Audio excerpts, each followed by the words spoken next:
Hello students, अभी हम कर रहे हैं चैप्टर नंबर 15 क्लास 9 प्रायिकता। देखो क्या है इस चैप्टर में। प्रायिकता सबसे पहले हम डिस्कस करेंगे। प्रायिकता प्रोबेबिलिटी होती क्या है। आप नया वर्ड है प्रोबेबिलिटी। क्या है इसमें? प्रोबेबिलिटी का मतलब होता है चांसेस, किसी काम के होने के कितने चांसेस हैं। जैसे हम बात करते हैं कि आज की डेट में बारिश होगी कि नहीं होगी, तो हम कैसे देख के बताएंगे? हम देखेंगे बाहर धूप निकली है। अगर धूप निकली है तो हम बोलेंगे कि उस काम के होने के, बारिश होने के चांसेस बहुत ही कम हैं।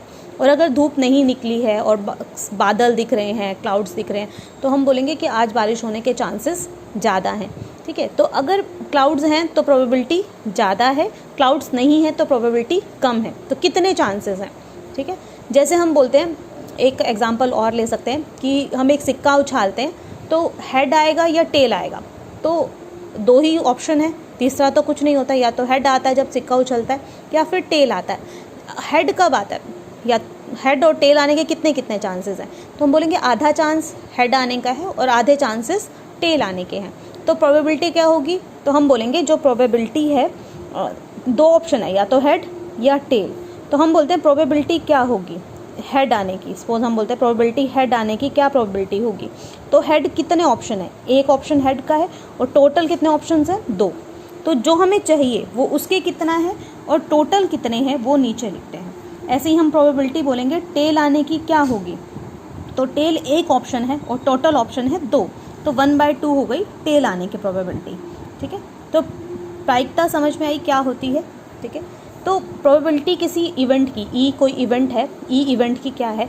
अभिप्रयोगों की संख्या जिसमें घटना घटी है, मतलब कितने बार वो घटना हुई है, और अभिप्रयोगों की कुल संख्या बटे में आएंगे अभिप्रयोगों की कुल संख्या, कितनी बार वो इवेंट्स हुए हैं। जैसे आपने बोला कि 2 इवेंट हुए टोटल, हेड या टेल, तो टोटल इवेंट 2 हैं, कुल संख्या अभिप्रयोगों की 2 है, और जो हमारा डिज़ायरेबल है, जो हमें चाहिए, वो वाला प्रयोग 1 है। तो हमने 1/2 लिख दिया। ठीक है, अभी इसके क्वेश्चंस करेंगे तो आपको ये चीज़ और क्लियर होती जाएगी कैसे करना होता है। उसके बाद मैंने लिखा कुल प्रायिकता 1 होती है। कुल प्रायिकता 1 होने का मतलब क्या है? जैसे हमने बोला हेड आने के 1/2 चांसेस हैं, टेल आने के 1/2 चांसेस हैं।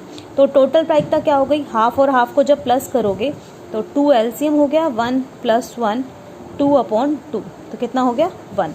तो जितने भी टोटल जो चांसेस हैं, तो ये क्या हो जाएगी? इसकी प्रायिकता 1 होती है। टोटल प्रायिकता हमेशा 1 होगी। ठीक है, और प्रायिकता की वैल्यू 0 और 1 के बीच में होती है। तो जो चीज़ पॉसिबल नहीं है, सपोज हमने बोला एक डाइस है, डाइस क्या होता है? पासा डाइस, जिससे लूडो खेलते हैं। अगर हम उसको उछालते हैं तो क्या क्या हो सकता है? पासा उछाला, उस पर क्या क्या नंबर होते हैं? 1 2 3 4 5 6। ठीक है, तो ये नंबर्स होते हैं उसके ऊपर। अब मैं बोलूँ कि अगर मैं एक डाइस को उछालूँ तो 7 नंबर 7 आए, इसकी क्या प्रायिकता है? तो 7 तो जब है ही नहीं उस पर, तो 7 आएगा कैसे? तो उसकी प्रायिकता क्या हो जाएगी? तो प्रोबेबिलिटी जो है 7 आने की क्या हो जाएगी? वो हो जाएगी 0। ठीक है, तो उसकी प्रायिकता क्या होगी? 0। ठीक है, तो 0 प्रायिकता कब होती है? तो उस घटना को हम बोलते हैं असंभव घटना। जो पॉसिबल ही नहीं है, उस घटना की प्रायिकता 0 होती है।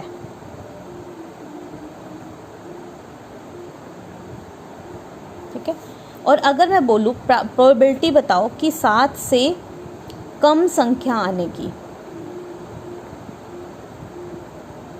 अब मैं इसमें बोलूँ, जब हम गीटा उछालेंगे, ये आप डाइस उछालोगे, तो नंबर 7 से कम आए, तो 100% है कि नंबर 7 से बड़ा तो आ ही नहीं सकता, ना 7 आ सकता है।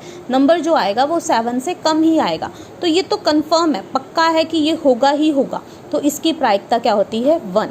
तो जो निश्चित घटना है, जो पक्का होगी, ठीक है, निश्चित घटना की प्रायिकता 1 होती है।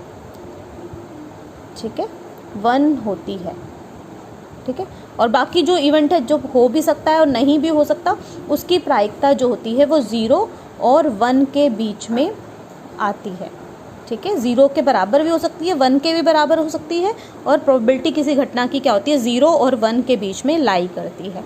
ठीक है, हमने अभी क्या क्या पढ़ा इसके प्रायिकता के बारे में? ये पूरा इंट्रोडक्शन था आपका प्रायिकता का। इसमें क्या क्या हुआ? प्रायिकता जो होती है, अभिप्रयोगों की जो घटना है, जो इच्छित परिणाम है, वो अपोन में कुल परिणाम। ठीक है, प्रायिकता टोटल 1 होती है, 0 और 1 के बीच में लाई करती है।